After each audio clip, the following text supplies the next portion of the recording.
एक बार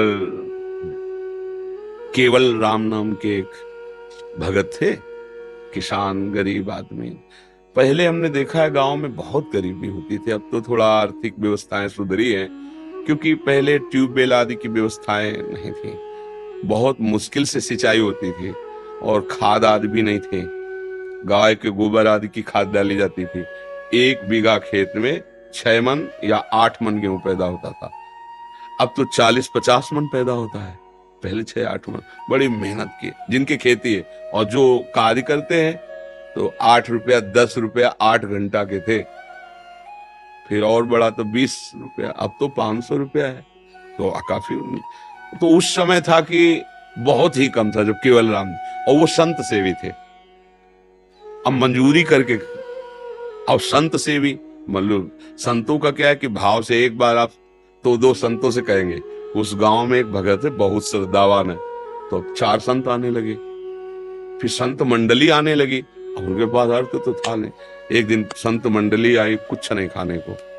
अब आसपास धनी पुरुषों के पास गए कि अगर हमें आप उधार दे दें, जो सेवा कर रहे हैं कर दें, आज हमारे यहाँ बहुत भाग्य खुल गया, संत आए हैं, हम उनको, तो कोई उधार भी देता है तो कुछ देख के देता है ना।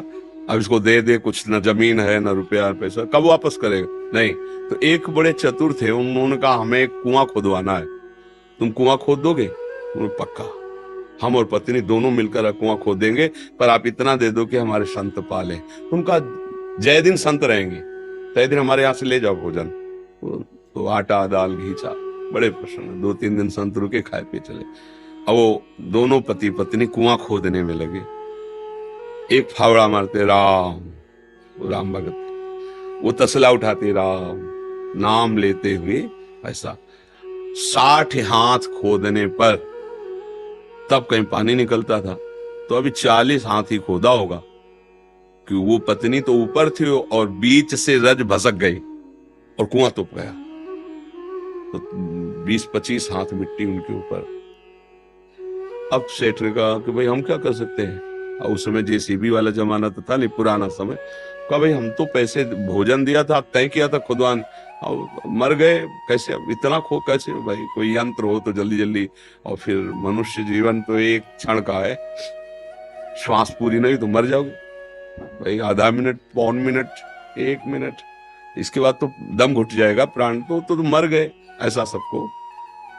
पत्नी को समझा बुझा के कुछ दे ले खान पान के, कि भाई वो तो पधारी गए हैं, अब जब आपको जरूरत हो हमसे ले जाना, ये सहयोग कर सकते हैं। अब तो ऐसा तो नहीं कि कुआं खोदा जाए वो जिंदा मिले।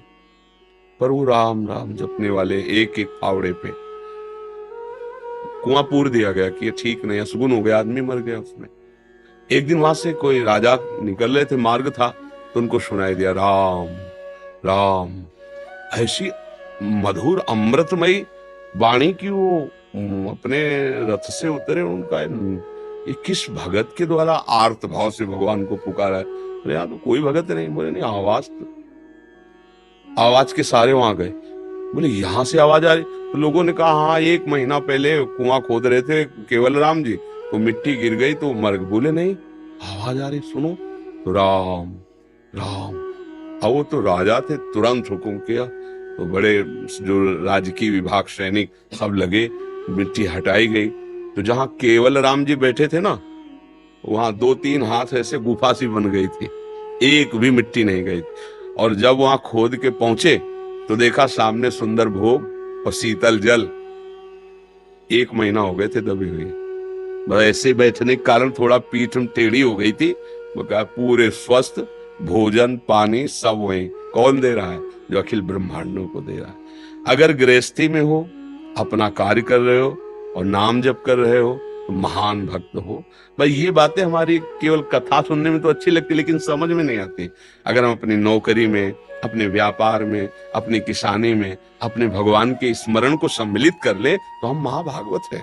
बिल्कुल, इसमें बिल्कुल डरने की जरूरत नहीं कि अब हम भजन करेंगे तो गोली कैसे चलाएंगे। वो भी भजन है, जैसे माला से भजन हो रहा है वैसे गोली चलाने। अगर तुम्हारा अधिकार है और कानून व्यवस्था आदेश करती है उसको दंड देने के लिए, तो वो दंड देना भी भजन ही होगा। ऐसा